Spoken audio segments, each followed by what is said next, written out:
Hi, everybody. Welcome to BVS Film Productions Final Cuts podcast. Today we have a special guest, a little different than we normally have. His name is Dominic George, and he's from Rockway Mortgage. Correct. Great. Okay. So, Dominic, tell us a little bit about who you are and what you do, man. All right. Well, I do residential mortgages, as in the name. I grew up in Rocky River. The office is in Rocky River. I currently live in Lakewood. So essentially we're helping people get into homes. Yeah. And, this market now is crazy. Tell us what you're seeing in the market, the way the thing is going with everything with the economy and whatnot. Yeah, it's definitely crazy. I mean, we're in a weird spot where we have historically low inventory. Yeah. We have high rates and a lot of demand. So it's kind of making it pretty difficult for people, especially first-time home buyers, to get into new homes. Yeah. And second-time home buyers to want to leave their low interest rate and move up. So it's all contributing to that problem. Yeah. And it's making it a very unique time in the market. Yeah. Yeah. So what can you do for new home buyers? Is there some things you can do that can help them get a house? I mean, for example, I've got two older children. They're both, one's going to be getting married. He's looking for a house with his wife. Right now they're renting. Another one's still living at home because he can't, we're trying to figure out how we can get him to afford a house nowadays. Yeah. So I think the biggest thing with new home buyers and even second-time home buyers is just the education part. People don't know a lot about the home buying process. Right. And you could try to learn yourself, just go on the internet or Google and start searching stuff, but it leads you down paths where you just kind of get a lot of misinformation. Yeah, for sure. And it's just like anything else, right? Yeah. So I think, there's a lot of programs out there, a lot of ways to help first-time home buyers. There's first-time home buyer programs, there's down payment assistance, there's all kinds of stuff to help first-time home buyers get into a home. Right. But you need to find someone that you could trust to guide you through the process. And I think that's the main reason I got into this business, is because I was in the same situation. Yeah. At one point, I was a first-time home buyer, and I had no clue where to start. So, and I think there's just a lack of people willing to educate the first-time home buyers. Yeah, and help them through the process. And it's kind of frustrating for kids, because they're like, oh my God, how am I going to afford this? But if you think about what the cost of rent is now, you know, it would make sense to go get a house. And you had mentioned the FHA. Yeah. I don't think a lot of kids know about that. Yeah. The other day we were talking, because we were talking about your kids. So a lot of my first-time home buyers, I wouldn't say a lot, some of my first-time home buyers will go and buy two-family properties because they're single, they don't have kids, they just want to start the home ownership journey. Right. So they'll go buy a two-family property. Well, you can use an FHA mortgage for that, come in with as little as 3.5% down. Wow. Buy that two-family property. Now someone else is help paying your mortgage instead of you paying someone else's mortgage. Right. And then what normally happens after that, they live in that property 1, 2, or 3 years. They move up to the next property, and that one becomes an investment property for them. So now they have an income-generating property. Yeah, my son had actually mentioned that to me. He's like, I want to get a rental property. And this is a way to do it. Yeah. And this is kind of a way to get your foot in the door, because if you're going to just try to go buy a rental property right off the bat, you need 20 to 25% down. Right. So this is a better way to get in the door. Start off, and again, you learn how to be a landlord, and and maybe that's not for you, right? So you get in and you buy that two-family property, you become a landlord, and you're like, I don't want to do this. Yeah. So it is a good way to get your foot in the door and to help homeownership become a little bit more affordable for you. Yeah, I look at that and it's like, man, I hope things are going to turn around a little bit, but it seems like there are ways still to be able to get out and get a house. It just makes, it makes sense, to do it no matter what. Yeah, I mean, I think homeownership is a way to build wealth, right? So instead of just renting and paying for someone else's mortgage, I mean, and we talk about interest rates and everything else. I mean, essentially you're paying 100% interest. Yeah. And I know there's people out there on social media, that say never buy a house, and to me, it doesn't make much sense. Why wouldn't you buy something that you could build equity in? Right. Borrow against it down the road if you have to, if you do want to get a property. I mean, my wife and I did that. We actually took, we had our house for a long time, and we ended up doing a home equity loan and just buying another rental property and did it that way for us at the time when the rates were low. So it worked out kind of nice, So I think that's a lot of different directions you can go with that. Yeah. So who would you say your perfect client is? Or was perfect person that you'd like, your company would like to work with? Yeah, I mean, our perfect client is anyone that we can help, really. So, but if I were going to tell you who we work with the most, it is first-time home buyers. Yeah. I mean, I really concentrate on the first-time home buyer market because I feel like that there is a need. They need more help. They need someone who can get their back, someone they could trust, who's going to lead them down the right path and get them the best deal, the best strategy for their financial situation. Yeah. And there's something about it, like helping someone buy their first home is like a really important thing. Right. And so I take ownership in that. It's not just about the transaction to me. Like I like helping them get into their first home and just that big step in life. Right. And I just think that that's something that I think is looked over by a lot of companies and people out there. Yeah. They want to just get them in the house and kind of go on to the next one. I want to help them not only on that home, but their future homes and their friends and families. Yeah, so, you're building relationships. Yeah, right. The relationship's really important to me. Yeah. And I just think that it's funny because you'll see people shop harder for like a car than they will for a house. Right. And, they'll like just whatever. And they just don't understand the home ownership. Yeah.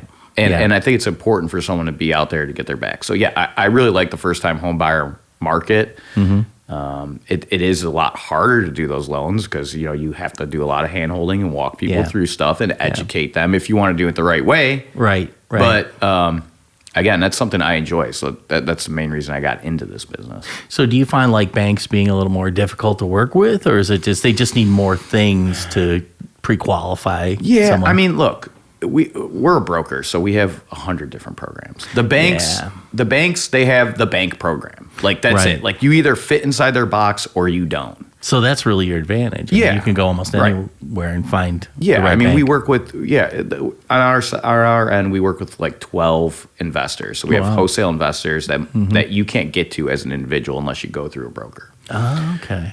And that allows us to have access to a lot of different programs. We could shop interest rates and find people the best deal because all these investors are competing for our business. Yeah. So they want to give us the best deal, and we could pass that on to our consumer. And it doesn't cost the client any extra to use us because we're getting paid by our investors. Right.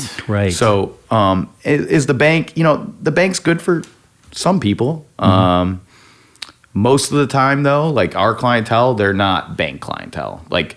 Like if you're coming with 20% down and 800 credit score, and you bank at that bank, and they have some specialty that they're offering you, sometimes it's hard for us to get you a better deal than that. But again, first time home buyer, the bank's probably not the place you want to start. Yeah.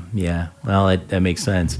We're going to take a short break and for our sponsors, and then we're going to come back and talk a little bit more about this. Sure. Cool. Yeah. Okay, great. Looking to take your podcast to the next level with video? Are you looking to develop a podcast but don't know where to start? From recording and editing to final distribution and marketing, we can help every step of the way to make your podcast stand out and get the results it deserves. Contact us today at premierpodcastpros.com to take your podcast to the next level. Hi, everybody. We're back, and we're here with Dominic George. He is the owner of Rockway Mortgage, and he is also a pilot. So tell us a little bit about being a pilot and how that fits in with what you do, if anything. And so, aviation is my other passion. Oh, cool. So I graduated Bowling Green State University with my flight technology and operations. So the whole plan was to go and be a pilot, be an airline pilot down that route. And, I came out of Bowling Green. I flight instructed for a couple of years, built up my time. Yeah. And then I went into the airlines, and I flew for United Express. So I was flying the 140, the ERJ 145. It's the three-seat jet. It's got two on one side and one on the other. Okay. There used to be a ton of them out of Cleveland. You don't see them anymore, though. Yeah. Because they closed down that D terminal. And, Do you remember Okay. that? Yeah, there used to be a ton of flights, right? That's it's like the express jet that you'd get on. That's primarily out of Cleveland Hopkins. It was. Yeah. So I was, when I was in the airlines, I flew for, it was called Express Jet, but it's United Express.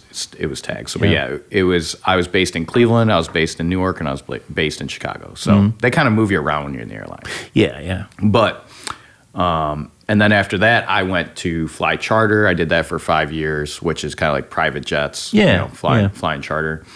And then during that time when I was in the airlines, that's when I actually started doing mortgages, because when I first got in the airlines, I was the first officer and they were only paying me like $27,000. Yeah, yeah. So you can't live off that. I found out when you have a kid. So I had a 1-year-old at the time. We had to make ends meet. So I was doing mortgages on the side while I was, flying airplanes. Right. I found a broker that I could work for remotely. So, I did maybe 10 or 12 loans a year, not a lot to start off, just something to make ends meet. And I was like, man, I really like these. I like aviation and I like the mortgage side. I like the residential mortgages. So, I came up with a plan to open up my own brokerage at some point. So I was flying and doing mortgages, my two passions.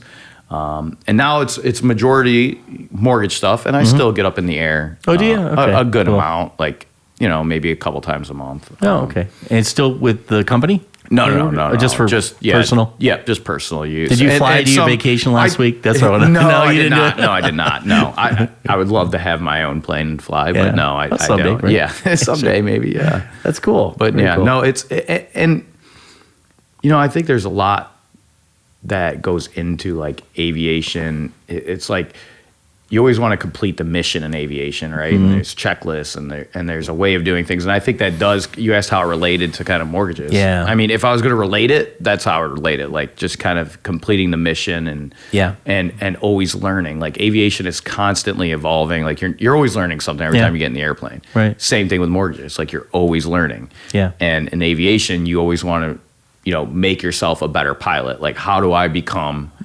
more professional, better at my job, educating myself? So, I took that stuff and translated it over to doing mortgages.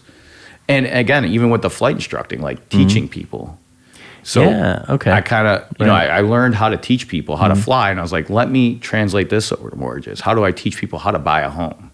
Right. So, That's cool. Our process is very, like I said, it's very educational, but it's like a step-by-step process, kind of like a checklist. Same thing you'd run in an airplane. Okay. So how do you get business now? I mean, what's your process? It's all referrals. Really? So, yeah. Okay, I mean, that's cool. we've been around for, going on 6 years now. So with my own brokerage. So through like realtors? Yeah. So a lot of real estate agents, our clients refer us out. We always make sure that we do like a really, really good job. Like we want, we want our clients to leave with a 5-star experience. Like That's awesome. We're a small business. So if for some reason we make someone mad, that'll be really hard for us to come back. Come back from. Customer service is everything. So like we do, the client experience is like where we focus. Yeah. And that has helped us get referrals from our clients and from our realtor partners and other partners, business partners that we have, accountants and builders and appraisers. And so, and again, if you do a good job, people want to recommend you because it makes them look good. Oh yeah, absolutely. Absolutely. Well, and the other thing is with B2C, customer service is really, and it really is with anything, but even more so with B2C, because it's just, because the people it's their own money. It's their own, versus a company where it's like there's budgets and things. So it's very personal, when you do that. Well, customer service is dead these days. It is. I mean, when's you call any of these companies, you don't even get to talk to a human anymore. Yeah. It makes you look that much better though, right? Right. Well, that's the whole thing. And we're kind of going a little bit old school with it. Yeah. By kind of just making that client experience like it drives me nuts. Like if I go to a restaurant or a store or, any of these places that I don't get good. Yeah. I don't have a good client experience. I don't get good customer service. I don't ever want to go back there. Yeah. Yeah. And like, I kind of compare it to sometimes like if you're going to buy like a nice bicycle, are you going to go to Walmart or are you going to go to the small local bike shop with guys that know what they're talking about? Right. So like when I go to buy like a nice bicycle or something that I like a specialty item, I'm going to go to that small shop because I know there's experts there that know about the product. They that are live going to put me in the right bike. Yep. For what I want to do, or the right running shoe. Like if you go to the running shoe store, or so that's kind of like how I compare our store. We're like, you know, our mortgage shop we're advisors, not just like loan officers. We're not transactional. Like we're gonna put you in the right product, right, and give you the best client experience that you're going to. No one wants a mortgage, right? Let's be honest. Like who wants a freaking 30-year mortgage? Of a mortgage. Yeah. Right. You want the house. Yeah, you don't exactly want the mortgage. Yeah. So we try to make that experience as enjoyable as possible. Right. Yeah. You know, and as easy as possible. Like we do a ton of heavy lifting for people. We don't just throw stuff in front of people. Yeah. Right. It's like, again, no one wants a mortgage. Everyone wants the house. Right. Yeah. No, that is so true. That's so true. So looking forward at the future of the business, what do you kind of see? What do you see, and what can people prepare for moving forward? You know, what are some of the things on that checklist that they should really keep an eye out for? So the business is actually in a kind of crazy time right now. So it's kind of like all this stuff. You probably don't follow. A lot of people probably don't follow, but a lot of stuff came out about real estate agent commissions recently. I did hear about that. Yeah. And it did kind of go nationwide on the media. So that's not a thing yet, though, right? It's just actually starts in June. They did put that so through. It's going through. Like they can't. Yeah. So now realtors have to be. It used to be able to charge. Put your commission, you know, what they're going to be paying in commission on the MLS, which is the listing service that they list the houses in, and they could get the seller to pay those commissions, and they can advertise it. Oh, okay. Now they can't advertise that the seller is going to pay the buyer's agent commissions. So this could get a little weird. Yeah. No one really knows what's going to happen because now buyers aren't going to have, at least the majority of buyers are not going to have enough money to pay their closing costs or down payments and then pay an agent. Yeah. Right? Yeah. So, but that seller's or that buyer's agent isn't going to work for free. So the money's got to come from somewhere. Now, kind of like the thought process is that, you know, the seller's still going to pay, the majority of sellers are still going to pay the buyer's agent's commission. Yeah. It's just going to be worded differently. But yeah, it's kind of like a little bit weird on that side, on the realtor side. And what can people prepare for? So, I mean, that's a good question. So everyone's like, I'm not going to buy now. I'm going to wait for rates to get lower. Yeah. Will they? Yeah, right. Well, look, so this is the thing. It's like, and this comes from a guy that needs to do mortgages to survive. So please, you know, don't take it as like I'm telling you need to buy, right? Yeah. But if you kind of just look at it from the perspective of like, if I wait, how much am I missing in equity? Like if you waited the last 2 years, like you probably missed out in 20% equity that you could have gained. It's probably like 15% equity that you could have gained. Right. So your cost of waiting doesn't make sense. Now, okay, so, and then for example, let's say you're going to wait, like your strategy is I'm going to wait until the rates get low, right? So now you're going to wait until the rates get low, and now you have all this other competition coming in the market because now the rates are low. Everybody's jumping back in, right? So now you're going to be in a position where you're fighting low inventory, right? And a whole lot of buyers, right? Now, so for every 1% that the rate drops, I think it's I can't remember the number. I think it's like 1.5 million more buyers or something. Don't quote me on that. I don't know numbers. It's a lot though. It's a lot, yeah. Yeah. So now you're just facing all this other competition. Now you're going to have to overpay for homes and put in cash off, fighting with people with cash offers and doing appraisal gaps and all this crazy stuff just to get in a house again. So I got a question because that's happening now. It is happening now. You know? So imagine with rates lower. Right. It works. Right. So how can a buyer guarantee or try to get their way into to buying a house and not having to deal with all this? You know, you hear everybody saying, go look at the obituaries, you know, or something like that. But, you know, there's got to be other ways that they can kind of get around that. You know what? It's having the right representation, I think. You think so? And I think this is where agents are important, and they're kind of, again, people look at an agent like they don't do, like a lot of people don't think agents do a lot. Right. But if you have the right agent, and the right person guiding you on the financing side, it's not as bad. Like you hear the horror stories out there because people are not getting the proper guidance that they need. Yeah. And they don't have the right strategy to find the home that best fits their needs and goals, right? Right. So that's where a lot of the problems are arising. And again, it's a lot of competition. There's no secret way around it. I mean, you just have to set yourself up the right, your agent has to craft a good offer when they're going on a home. They got to know if they're going to be competitive, how they can be competitive. And again, you can do this a lot on the financing side. Like, like what product do I need to be competitive?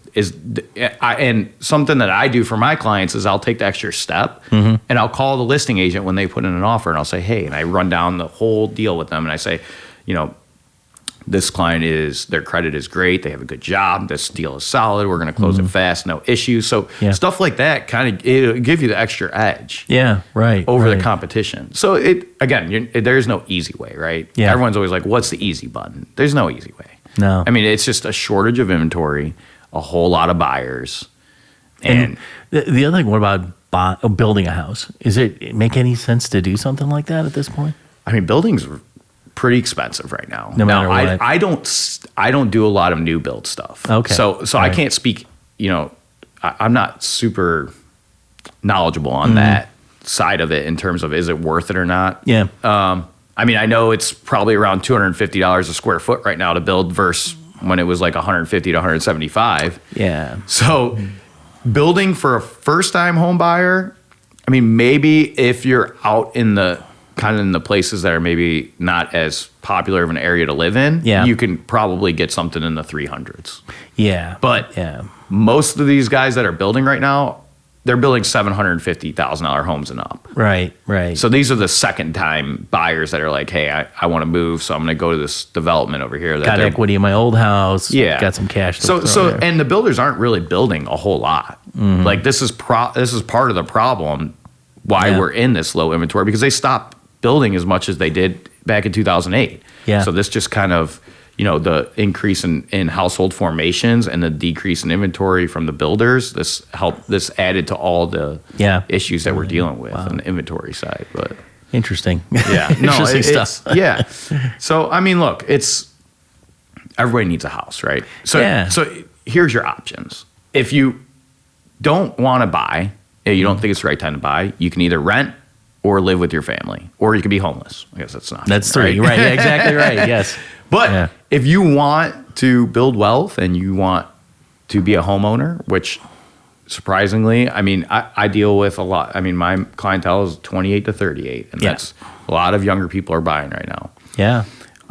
You just gotta make sure you're set up with the right people that guide you through the process, and you'll get there. You might put in a couple offers and lose a few homes. Yeah. But every time this happens to my clients, they'll put in 2, 3, 4 offers. The house they end up with, they're always like, thank God we ended up with this house. Yeah. So it's almost like it's meant to be. It'll happen for you. Yeah. As long as you have the right people in your corner, it'll happen for you. Well, Robert Kiyosaki says you have to look at 100 houses to get a deal. And put ridiculous offers on 20 of them. Yeah. And you might see 3. That strategy probably won't work in this market. No, it won't. But he swears by it. He's worth hundreds of billions of dollars. Sure. Yeah. Well, it might work. When you're up here, it's easy to talk to the. Yeah. Right. And when he's probably maybe talking more investor. Investors. Yeah. Right. And we're talking primary residence. Right. So, yeah. Going around lowballing people, that doesn't work in this market right now. Because there's too many people. If you're looking for a deal, there's deals out there, but you got to look at stuff that's been on the market for 3, 4, 5 weeks. Right. That's stuff you could try to get a deal on. Or a fixer-upper that somebody doesn't want to get involved with. Yeah. Yeah. I can see that. So there's deals out there to be had. And this is why I was telling people, like, hey, buy in January. It's nobody's looking. Yes. The rates are high, but use that to your advantage. Yeah, that makes sense. Because you can refinance down the road. If and when rates come down. I don't want to say they're for sure going to come down. With being in the business, and this is a whole different conversation, but interest rates are heavily affected by inflation. So if we can get this inflation under control, interest rates will start to come down. Yeah. Okay, so see what happens in November. Who knows, right? So there will be an opportunity to refinance at some point. Yeah, exactly. right. It's better to secure the home. Get in the house that you like. Yeah. You're going to pay a little bit more interest. Unfortunately, we can't pay the 3% interest rates right now. I mean, it's just not going to happen. No. Okay. No.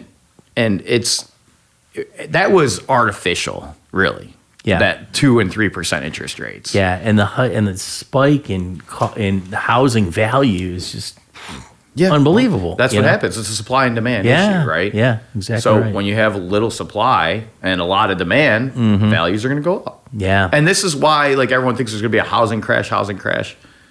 You need a bunch of supply to have a housing crash. So if you could show me where that's going to come from, maybe I could agree with you that there could be a possibility of a housing crash, but I don't see where you're going to get a bunch of supply. In 2008, we had a lot of bad mortgages being written. We don't have that right now. So we had a lot of people that foreclosed. Yep. Okay, so maybe a bunch of people lose their jobs and foreclose. I don't know. I mean, I don't see it. I mean, the mortgages are pretty strong. There's a lot of equity. Yeah. The only thing we started seeing recently is kind of credit card debt adding up. Right. Which that makes a coming factor, off, right? Yeah, coming off of COVID. I mean, everyone was getting all this, free money and the stimulus and everything, and people didn't really change the way they lived. So credit card debt is starting to build up. Do you know what I see though? The credit card companies are just increasing the amount of credit you can get. Oh yeah, and that's all they're doing. As you owe more, they'll just keep raising. They don't even think twice about it. It's crazy. Yeah, and we see it on our end. I mean, obviously we see people's credit reports. So we see credit cards, we see car payments. Yeah. Oh my gosh, you want to listen? If you want to set yourself up as a first-time home buyer, second-time home buyer, get the house first and then go buy the car, because these $600 and $700 car payments. And that's about the average we see. Like, it's not. Yeah, there's no not $400 or $300 car payments if you anymore. want something decent, right? It's nuts out there. So you wouldn't believe how much of a monthly payment affects your ratios when we're trying to approve you. Right. So like a $600 car payment, that could be like 20% of your debt to income ratio on our end. And if you're late once or twice, forget that. Don't you be don't late. Do that. Don't ever be late. I always say that. But like the car needs to be a secondary thing. Yeah. Like if you're trying to set yourself up financially. Yeah. Don't think about buying that brand new. Yeah. Get something cheap or just reliable. Buy the house first. Make sure that you're comfortable with the payments and home ownership and taking care of the house, and then go buy the car. Yeah. That makes total sense. But a lot of sense. people make this mistake, especially younger people, and they get themselves into a $600, $700, $800 car payment. Yeah. $900 I've seen. Yeah. And it really knocks them out of being able to qualify for a home. Yeah. That makes So now they're sense. stuck into this cycle of having to rent and not being able to break out of that, and it's sad to see, but we don't educate people like kids on this. No. Which is finance in general. Yeah. Right? Why are we not doing this? You want to listen? A lot of speculation out there on that, right? Well, you want to educate people. The same way. Teach them. You want to educate kids. Teach them what it takes to buy a home. Yeah. Because honestly, buying a home, you have to set yourself up financially. That's good. That's a good way to set yourself up financially for life. Right. So like everything we talk about with credit and debts and whatnot, like we need to teach kids this stuff. And you got to get them to want to learn it. That's the other part. You can teach it, they don't want to learn it. Yeah, they don't. But I think there is. But they want the house. Yeah, exactly. So I don't think. Well, this is what I'm saying. I don't think people put it in a way like, hey, like at some point in your life, you're going to want to buy a home. Right. I think if you teach it like that, and then you start talking to them about what it takes to get to that point, to get into a good financial situation. Yeah. I think that. And some of the advantages. Right. Yeah. Like, okay, so I went to college. I ran up a bunch of credit card debt because you don't freaking know. Like, you have a bunch of student loans. You're like, whatever. Yeah, it'll all work out. Yeah, right. Exactly. And then you got to dig yourself out of this hole. But I have to say, like, if someone would have and again, your parents, no one listens to their parents, right? They could tell you all you want, but it's like we just don't have, and we don't put an emphasis on this stuff. Right. And it's real life. Like, what are we doing in schools if we're not teaching financial literacy? So true. That is so true. And it's just like I don't know. It's something to me that really needs to be taught in schools. Yeah. Well, again, let's see how November goes. I hate to say it. I don't know if much is going to change, but true. You never know. Yeah. Well, hey, anybody coming into this industry, what would you suggest? I mean, if they want to do what you're doing right now. Yes, I don't think it's funny because I don't think any kid grows up and they're like, hey, I want to be a loan officer or, or a mortgage, a loan advisor. This is something, I think it's something that a lot of people get into because they're like, oh, I see I can make a bunch of money. But that is not the attitude you want to have when you're trying to get into a business like this. Yeah. Okay. So if you're going to, if you want to get into this business, you need to get into it for the right reasons. Yeah. You need to get into it because you want to help people, like truly help people get a home. Mm-hmm. If you're transactional, you're going to be like a lot of the 40% of loan officers that actually quit this year. Oh, yeah, 40%. And you're not going to make it.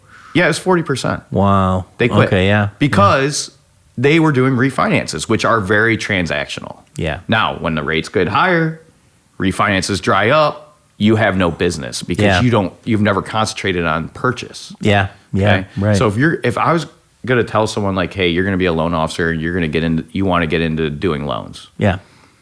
The number one thing you need to concentrate on is building relationships. And this is something that, and again, it's not quick money. Mm-hmm. It's not. Unfortunately, it's not. You're not going to go in and make $300,000 your first year. Right. It's going to take time. Yeah. But the payoff will be a lot better if you concentrate on building those relationships, doing purchase business, the refinance come. It's old school. Yeah, it's just old school. It really is. And you're not gonna be able to use all this AI technology to do all the work for you. No. You're gonna have to call on the phones. You're gonna have to have in-person meetings. Yep.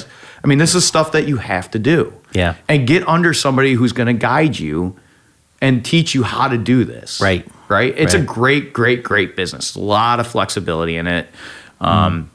There's huge rewards if you do it the right way. Yeah. There's big ups. There's big downs. You got to be able to know how to survive. Right. And I think doing the purchase helps you in that area a lot, concentrating on the purchase business. Yeah. But I think it's a great industry to get into. You're helping someone with the biggest most people, the biggest investment of their life. Yeah. That is huge.